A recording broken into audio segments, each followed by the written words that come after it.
Et donc j'appelle avec nous Eric Chemouni d'Ibris, une société du groupe SAP qu'on peut applaudir. Merci.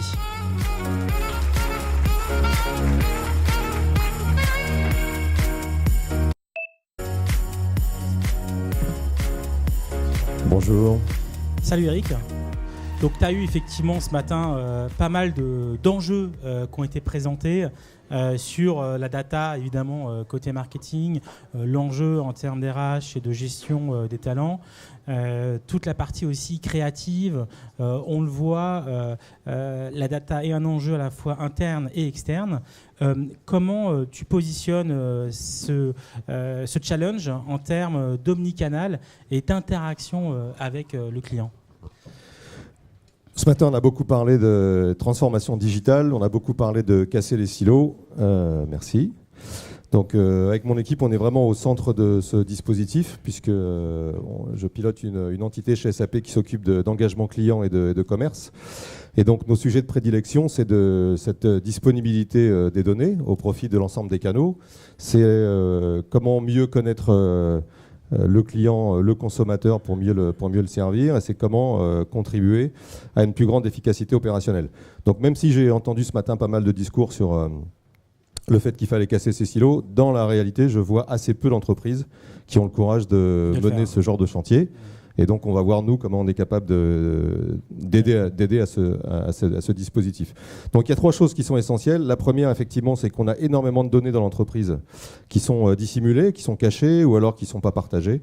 Beaucoup de fichiers Excel se promènent sur le contenu produit, sur la connaissance client, sur les commandes. Et les entreprises ont beaucoup de mal à réconcilier l'ensemble de ces données. Donc autant les données opérationnelles que les données prédictives. La donnée prédictive en particulier, c'est la capacité de pouvoir associer des données opérationnelles et de comparer un ensemble de données pour pouvoir mieux analyser le comportement client, pour pouvoir mieux, segmenter, personnaliser et pour pouvoir transformer plus. Donc ouais. Tout d'abord, ta vision, c'est de dire qu'il faut faire un vrai mapping pour vraiment faire un audit de l'existant et de la richesse peut-être parfois insoupçonnée que l'entreprise a en termes de data en fait. Tout à fait. La première chose, c'est d'abord de effectivement réconcilier tout ce qu'on a et de pouvoir l'utiliser au bénéfice de l'entreprise. La deuxième, c'est d'éviter de lancer des projets à droite à gauche. Je vois très souvent les entreprises qui viennent me voir pour lancer un nouveau site de e-commerce. Mais en fait, on recrée un nouveau silo parce qu'on ne s'appuie pas sur les données qui sont déjà disponibles. Voilà. On ne sait toujours pas ce que le client fait en magasin, mais on va quand même aller le chercher sur le site de e-commerce. Si on réfléchit 2 minutes et qu'on essaye de réconcilier tout ça, on a une meilleure connaissance du client. On a donc une plus grande transformation. Désiloter, il resilote quoi. On resilote. Donc essayons plutôt de voir comment on arrive à utiliser ces données pour traiter l'ensemble des canaux, l'ensemble du dispositif. Donc on se rend compte par exemple que, moi je suis consommateur aussi, donc je vois bien comment je procède. Quand j'achète un produit en ligne et que je vais ensuite dans le magasin de l'enseigne et que je me rends compte que finalement mon action sur le site web n'a pas été perçue par le magasin, en tout cas je ne suis pas plus connu en ayant fait cette opération, ça me pose un problème en tant que consommateur. Et je pense que ça pose un problème également à l'entreprise qui du coup me transforme moins, fait moins de choses avec moi alors qu'elle pourrait plus facilement me vendre, plus facilement fidéliser, plus facilement, transformer. Donc l'enjeu, c'est vraiment pour l'entreprise de mieux connaître le client, quoi. Exactement. L'enjeu, c'est d'une part d'être plus forte, d'être plus efficace opérationnellement, à savoir d'avoir un ensemble de données qui soit maîtrisé, pas forcément centralisé, mais maîtrisé, de connaître l'ensemble du dispositif commercial, l'ensemble des canaux, de pouvoir avoir une vision unique du client, quel que soit le canal, et de pouvoir aussi avoir des process qui vont permettre d'être efficace. On parle beaucoup de click and collect, de drive to store. Nous, on a pas mal d'initiatives qui touchent à ça. Je vais pouvoir être connu sur l'ensemble de mes canaux et pas dans chacun des canaux de vente, ce qui va ralentir considérablement et l'expérience client et l'efficacité de l'entreprise. Donc du coup, l'idée, c'est d'aller chercher des points d'innovation, connecter un peu les touchpoints pour encourager cette fidélisation et cette création de liens et cette création de valeur pour que le consommateur ait le sentiment d'avoir à la fois un message qui soit poussé, qui soit vraiment, vraiment personnalisé, quoi. Tout à fait. Alors, il y a différents enjeux. Il y a un premier enjeu dont on a parlé ce matin, à savoir qu'il y a des silos fonctionnels dans l'entreprise et il faut que l'organisation se mette en place de manière plus transversale. J'ai vu même des entreprises qui créent des postes autour autour de la transformation digitale. Donc peut-être qu'il y a aussi des choix de personnes qui peuvent être un peu différents. À partir du moment où l'organisation est plus transversale, elle collabore plus facilement, et donc avec une donnée qui est partagée, on va pouvoir lancer des projets plus efficaces. Ensuite, on va pouvoir casser les frontières. Donc là, je vais vous donner quelques exemples d'entreprises avec lesquelles on travaille qui ont réussi à mettre en place des dispositifs qui leur permettent de mieux connaître le client, quel que soit le canal. Donc le client va pouvoir être reconnu de manière unique, quel que soit le point de contact. Le client va pouvoir avoir une expérience unique, enrichie, en arrivant depuis un point de contact web vers un point de contact magasin. Et après, à partir de là, on peut lancer des innovations. On a testé des choses, par exemple, qui sont purement du domaine du laboratoire, mais juste pour s'amuser un peu. Je suis client, je vais dans une marque, prenons celle-là, je suis connu, donc on va plutôt me proposer des produits que j'ai l'habitude d'acheter, ou des couleurs que j'ai l'habitude de prendre, plutôt que de me proposer du jaune, on va plutôt me proposer du noir. Et puis ensuite, je vais aller dans une cabine d'essayage qui va être équipée, où pendant que j'essaye mes produits, je vais pouvoir également, sur une tablette, voir d'autres produits qui sont associés aux produits que j'ai choisis, dans ma gamme de prix et dans le type de marque ou de produit que j'ai l'habitude d'acheter. Et sans bouger de la cabine d'essayage, je vais pouvoir envoyer un message au vendeur qui va m'amener ces produits. Vous voyez ? Ça ne sert pas à grand-chose, mais ça permet quand même de casser les liens entre le virtuel, le physique et le fait que le client en permanence est obligé de s'expliquer sur ce qu'il veut faire.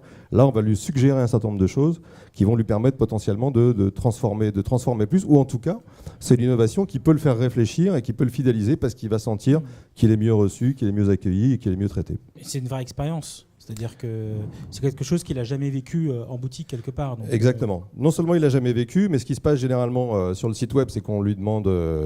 on lui propose un univers qui n'est pas le sien. Donc c'est à lui de chercher son univers. Donc il va taper un mot-clé et il va avoir son expérience.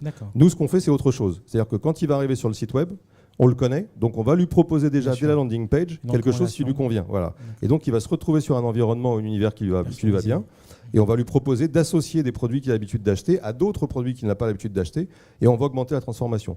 Pour faire ça, il faut déjà avoir les données de qualité et partagées. Il faut avoir une bonne connaissance client. Il faut avoir des points de contact qui soient réunis. Très bien.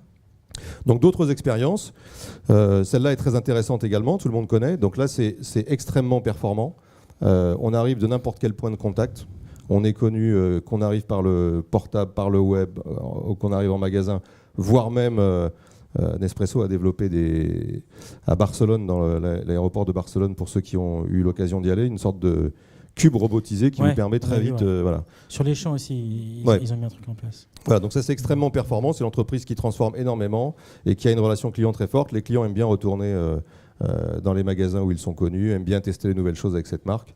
Donc c'est un autre exemple extrêmement intéressant. Ça c'est bien aussi, c'est une immobilière qui donc a des centres commerciaux et qui a décidé d'innover dans un centre commercial et de développer le premier centre commercial connecté. Donc on a des bornes et sur ces bornes on va raconter un certain nombre de choses qui vont permettre à l'exploitation du centre commercial d'en savoir plus sur les tendances et de pouvoir ensuite associer les centres d'intérêt des clients vers les enseignes qui sont présentes. Donc un client qui raconte une expérience autour d'un produit, ça peut être un vêtement, ça peut être s'il a un chihuahua, il a peut-être envie d'aller lui acheter à manger, il a peut-être envie de trouver des produits qui correspondent à ses choix, et ça va permettre à un moment donné de traquer tout un ensemble d'informations sur ces bornes et de potentiellement ramener ces informations vers les enseignes ou voir ensuite lancer une opération commerciale dans le centre commercial. Donc c'est une initiative qu'on a fait avec eux, mais c'est des choses qui se développent autour de tous les objets connectés, quels qu'ils soient. À partir du moment, encore une fois, où on a la donnée, où on est capable de réconcilier les données, on est capable d'interagir avec le client plus facilement. Du coup, quelques questions. En fait, on le voit, il y a de plus en plus d'écrans qui apparaissent. Là, on travaillait au Institut sur justement tout ce qui est smartwatch, par exemple. Et donc, du coup, votre challenge sur la durée, c'est cette idée d'accompagner en fait le consommateur sur n'importe quel écran qui pourrait arriver, toujours dans une logique d'intégration logique, voilà, dans un écosystème connu avec en gros la même expérience personnalisée, la recommandation et autres, quoi. Exactement. Nous, on ne s'attache pas tellement au device, on ne s'attache pas tellement à ce qu'on appelle le responsive et compagnie. C'est pas le sujet, ça c'est un sujet qui est traité. Tout à fait. Aujourd'hui, c'est fait. On s'attache à pouvoir savoir ce qu'aime le client, où il est, ce qu'il fait, qu'est-ce qu'on peut lui proposer. On veut augmenter augmenter la transformation, on veut augmenter l'efficacité opérationnelle. Il peut recevoir une information sur sa montre, il peut recevoir une information sur son portable, il peut recevoir une information sur les réseaux sociaux via une communauté. L'idée, c'est pour vous, c'est de rester agnostique, Oui. et d'être extrêmement ouvert à tout ce qui peut arriver.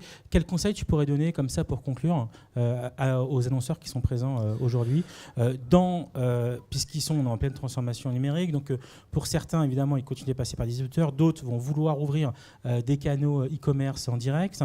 Quel conseil tu pourrais donner pour attaquer ce chantier ? Alors, j'ai la chance de confronter mon expérience dans différents pays. D'abord, j'ai remarqué que dans les pays du Nord, on était un peu plus pragmatique, un peu plus courageux. C'est-à-dire qu'on lance des initiatives, les teste. Tu chauffes là. Ouais, je fais exprès. on les teste, ces initiatives, et si elles marchent, on les lance à plus grande échelle. Donc, premier message, c'est tester les choses. Je vois beaucoup d'entreprises qui y réfléchissent, mais tester les choses. La technologie est là aujourd'hui, elle fonctionne. On est capable, tout ce que j'ai montré, tout ce que j'ai dit, on sait le faire. Il faut tester des choses à petite échelle pour ensuite les promouvoir à plus grande échelle. Il faut vraiment réfléchir à cet axe d'organisation de données partagées au niveau de l'entreprise. Encore une fois, c'est très compliqué quand on fonctionne en silo d'avoir une vision unique d'un client, d'un ensemble de commandes ou d'un contenu produit. Or, ça, c'est ce qui coûte en productivité. Quand vous devez fabriquer un contenu qui doit être distribué sur 4 canaux, si vous vous retrouvez avec 4 contenus différents pour chaque canal, vous créez un problème dans l'entreprise et surtout vous perdez vos clients à la fin parce que le client ne sait plus quelle est l'information qui est véridique. Donc voilà, le conseil c'est tester, nous on est là pour vous aider là-dessus et simplifions pour augmenter la productivité, augmenter la transformation. Parfait. Écoute, merci beaucoup. Merci pour ce à vous. témoignage, on peut applaudir. Merci.